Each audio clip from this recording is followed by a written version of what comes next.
Madame, Messieurs, bonsoir. Merci de votre fidélité. Bienvenue dans le dernier numéro de Pulsation Week-end pour ce mois de mai. À la une de l'actualité, un incident technique a contraint le pilote d'un avion militaire brésilien de rotation des troupes de la MINUSTAH à suspendre le décollage cet après-midi à l'aéroport Toussaint-Louverture. Le train d'atterrissage de l'avion a été endommagé. Pas de morts, pas de blessés. Il y avait 131 personnes à bord, dont les 12 membres d'équipage. Selon la mission onusienne, la décision a été prise de fermer l'aéroport au trafic aérien. C'est confirmé, la chanteuse Lunise Morse participera aux prochaines élections sénatoriales sous la bannière de Famille Lavalas. Famille Lavalas a publié une photo de Lunise Morse aux côtés de l'actuelle coordonnatrice du parti, Maryse Narcisse, et de l'épouse de Jean-Bertrand Aristide, Mildred Aristide, samedi lors d'une journée de clinique mobile à la Fondation Aristide à Tabar. Lunise Morse, la chanteuse vedette du groupe RAM, est la femme de Richard Morse, cousin et ancien conseiller du président Michel Martelly. Dans l'actualité internationale, 4 personnes ont été blessées dimanche matin dans la chute de 2 roquettes sur la banlieue sud de Beyrouth, fief du mouvement chiite Hezbollah engagé dans les combats en Syrie. Cette attaque s'est produite au lendemain d'un discours du chef du Hezbollah, Hassan Nasrallah, qui a promis samedi soir à ses partisans la victoire dans la guerre en Syrie, où son mouvement combat les rebelles aux côtés de l'armée syrienne. L'attaque n'a pas été revendiquée. Un groupe de 300 rebelles maoïstes a tué au moins 23 personnes et fait des dizaines de blessés dans l'attaque d'un convoi d'élus locaux appartenant au parti du Congrès au pouvoir à New Delhi. Il s'agit de l'embuscade la plus meurtrière en 3 ans enregistrée dans le pays. Dans l'actualité sportive, Neymar et le FC Barcelone ont mis fin au suspense la nuit dernière. Le prodige brésilien rejoint la Catalogne pour 5 ans. Il signera son contrat lundi. En ce qui concerne l'indemnité de transfert, elle tournerait autour de 55 millions d'euros. Madame, Messieurs, restez branchés pour le développement de ces titres et de bien d'autres.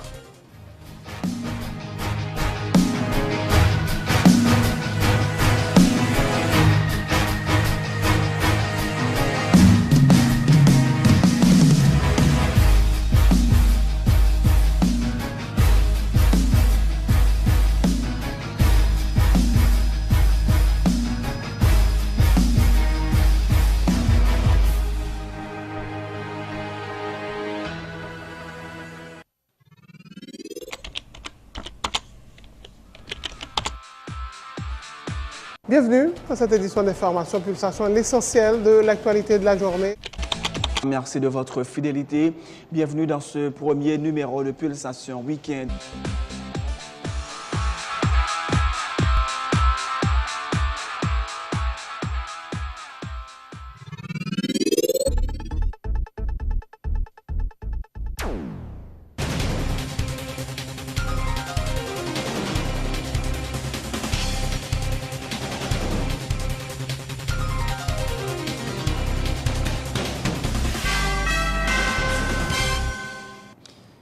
Chef, bienvenue dans le développement du journal.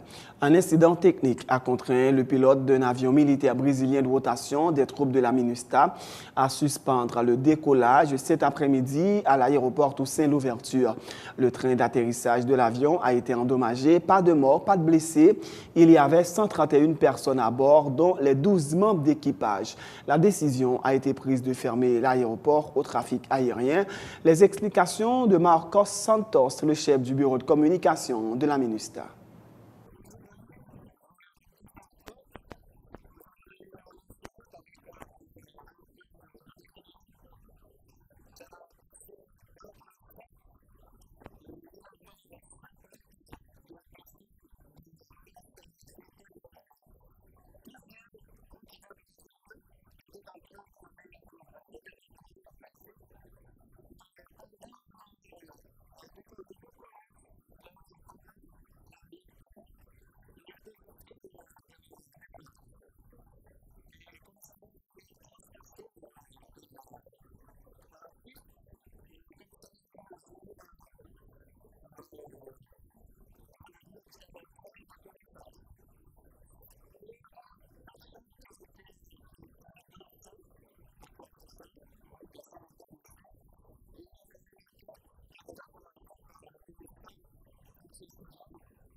C'est confirmé, la chanteuse Lunice Morse participera aux prochaines élections sénatoriales sous la bannière de Famille Lavalas. Famille Lavalas a publié une photo de Lunice Morse aux côtés de l'actuelle coordonnatrice du parti, Maryse Narcisse, et de l'épouse de Jean-Bertrand Aristide, Mildred Aristide, samedi, lors d'une journée de clinique mobile à la Fondation Aristide à Tabar, dans le cadre de la fête des mères.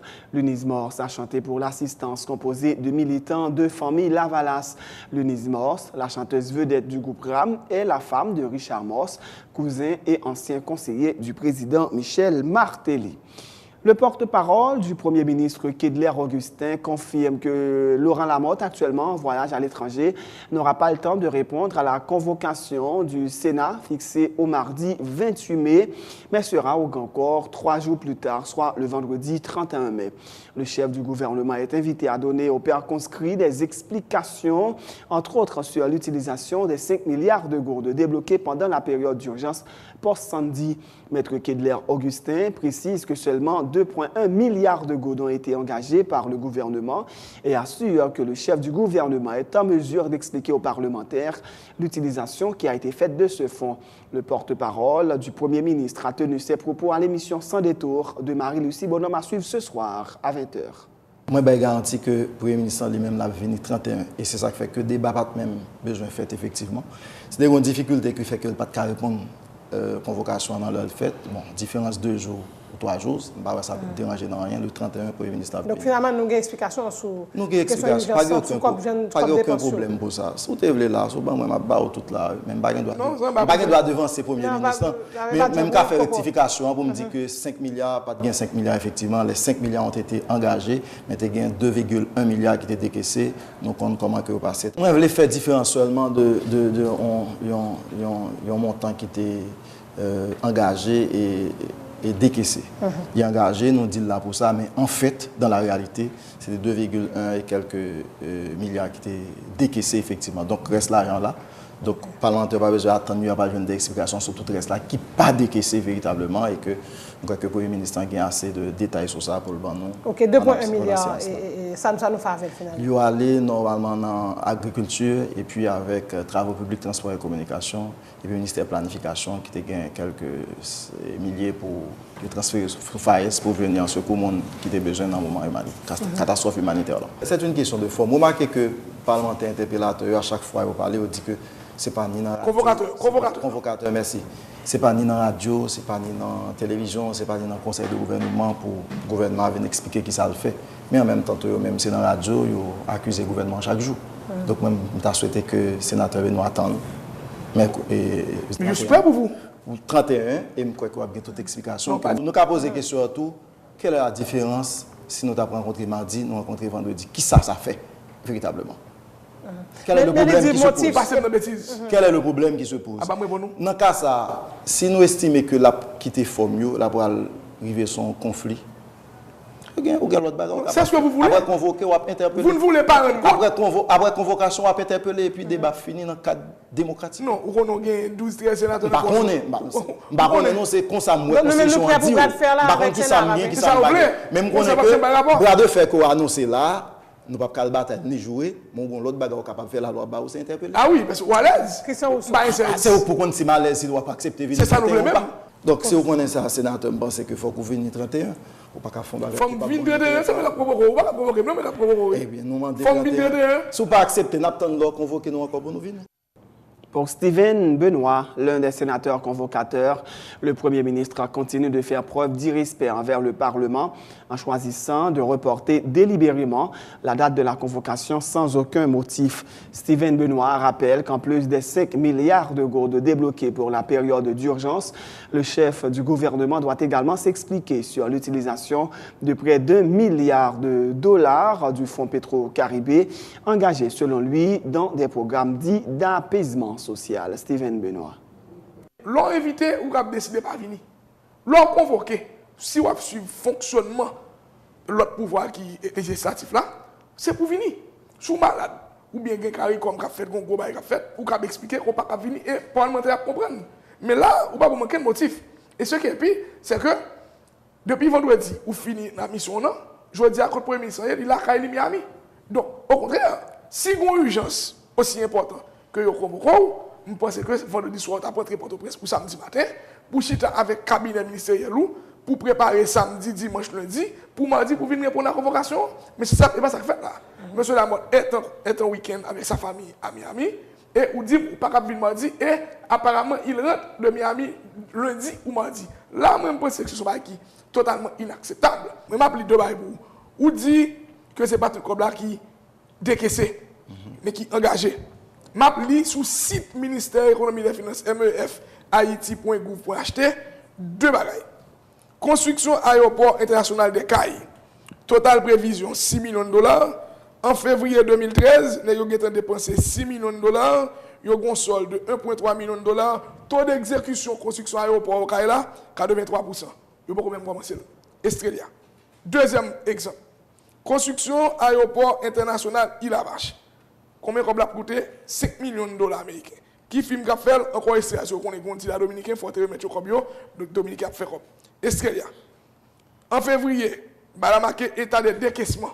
C'est site yo, et bah moi non, et bah site parlement non, site exécutif là. Yo ont décaissé en février 2013 4 881 dollars 881 285 dollars. Taux d'exécution, gon solde de 118 000 dollars. Taux d'exécution, m'appelle 7 000 finances. 97% taux d'exécution. Pour qu'on gagne un coup de marteau, un coup de pelle qui baille sur l'aéroport Île-à-Vache. Je demande population Île-à-Vache. Madame Bonhomme, je demande demain, voyons moun Île-à-Vache. Je demande demain, voyons moun Okaï. Donc son gouvernement, qui a fait propagande, qui a menti à longueur de journée, nous-mêmes nous dit, mensonge ça yo, pas passer dans le Parlement. Donc, moi, je n'ai pas quelqu'un pour monter. Et, il y a 5 pages d'informations comme ça. C'est-à-dire que là, nous convoquons le gouvernement, nous ne parlons qu'un mic m'a fait, nous avons 2 travaux nous allons faire. Nous parlons pas des 5 milliards de gouttes de fonds catastrophe là, fonds urgence là, et nous allons parler de près de 1 milliard de dollars de Petro-Caribé qui a gagoté dans petit maman chérie et des peuples, etc. Participant également à son détour, le professeur Christian Rousseau, porte-parole du parti Akaro, doute que la population va être édifiée par les explications qu'aura apportées le gouvernement lors de la séance de convocation. Christian Rousseau se demande comment le gouvernement peut changer les conditions de vie de la population alors qu'il n'a même pas une orientation clairement définie. Gon gens politique fait dans le pays, il y a gon gens que députés, sénateurs élus, gon gens que nous fait gouvernement qui en finale pour le fait que le problème population pas réglé parce que nous pas poser problème ça après. Il suffit pas de dire que bon gagoter l'argent dépensé mal, mais qui ça tout qui était projection qui dans l'utilisation de l'argent. Est-ce que tu as vraiment dans l'utilisation de l'argent ça, est-ce que tu as vraiment une recherche de améliorer la situation globale de la population? C'est question ça pour analyser parce que c'est ça qui intéresse mon yo. C'est moi dit on dépenser 10 milliards de gouttes. Moi pour question Mabdou dépendant de choix politique pas question pas moi même comme un parti qui prend engagement auprès de la majorité de la population dans une situation difficile, c'est est-ce que dans ce qui est planifié pour faire 10 milliards de gouttes là, il y a effectivement une avancée qu'a fait pour la situation de la population. Moi je pense que c'est ça qui est le problème de fond parce que Jean Diolan et j'ai une situation pour aller là, bon, mais est-ce que le Premier ministre peut aller dans le Parlement? Bon, on va aller, mais gros question. Non, aller à un jour là, parce que le problème de posé, est-ce que c'est 28, est-ce que c'est 31? Non, mais et là encore, 28-31, on suppose là, il n'est pas respecté 28 là, le sénateur Benoît a dit très correctement, et ça, là, on sort de mépris, tout, une forme de mépris, mais en même temps, bon, on nous dit là, les 31, moi, je ne suis pas sûr que aller 31 a changé fondamentalement le résultat que la population n'a pas besoin dans le débat parlementaire. Regardez du point de vue de la population, je ne sais pas quoi que si nous avons fait un sondage que l'effort ça est traduit par une augmentation de confiance de la population sur la question de capacité de diriger nous pour faire corruption. Par contre, il y a un bagage qui est fondamental pour un parti politique, pour AKO, c'est le fait que pas gagner dans le gouvernement actuel, là, même si pas de gagner dans le gouvernement précédent, une orientation clairement définie. Mais nous ne sommes pas capables, un gouvernement paraître dans le pays, ou annoncer que, même Jean Lavalas, qu'on va transformer la vie, et puis, je ne sais pas ce qui ça sans chita, et on ne peut pas dire comme Milan, côté fait plus route, côté fait plus l'école. Emprisonné depuis environ un mois pour faute présumée dans le cadre du PSUGO, le pasteur Roosevelt Augustin a été libéré vendredi dernier. Dans la ville des Gonaïves, il a été accueilli par des centaines de personnes, des fidèles protestants pour la grande majorité.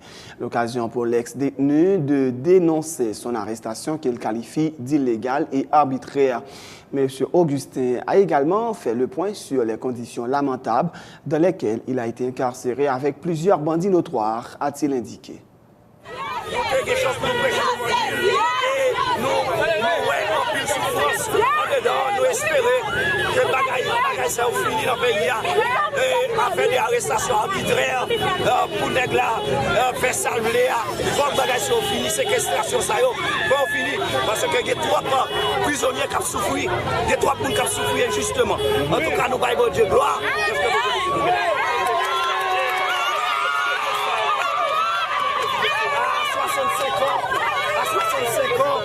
Nous sommes capables de dire les seigneurs te permettent de gagner en pile force parce que un côté où on est dedans, il y a la fois toilette, c'est leur faire besoin physiologique, c'est leur manger, c'est leur dormir, c'est leur baigner.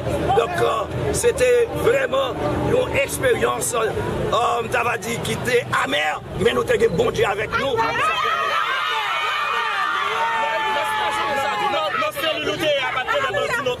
Oui, tu as gagné des bandits notoires, tu as gagné un pile bandit dans celui-là et nous familiariser avec eux.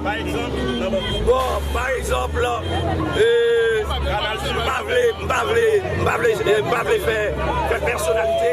faire personnalité, même tu as gagné un pile bandit, mais il y a un bagage que nous remarquons, il y a un pile jeune qui est en prison, qui a déjà quitté.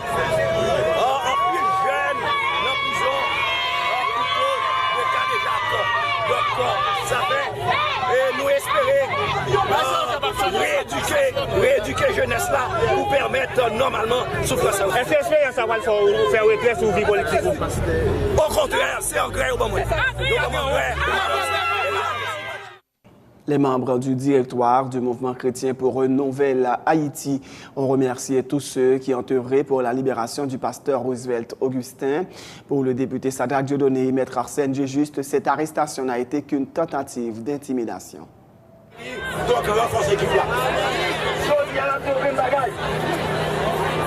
Pasteur Martin dit nous ne pas au manche. Nous ne pas au manche encore. Nous ne pas au manche. Nous avons ramassé caractère. Nous avons ramassé caractère. Parce que nous-mêmes, nous sommes qui croyons dans la justice. Nous ne pouvons pas faire nos mal. Eh bien, nous faisons mal. Nous-mêmes dans notre tribunal. Je dis à victoire ça, c'est une victoire contre l'arbitraire.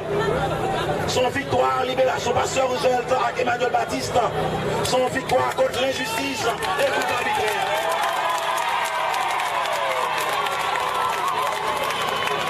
À chaque fois, ils ont violé droit, non.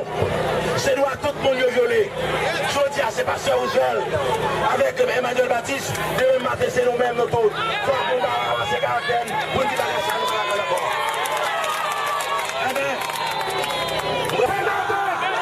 La place d'Anne d'Agonaïve, c'est la place de la liberté. C'est ça que nous Gonaïve pas d'accord pour violer la liberté individuelle.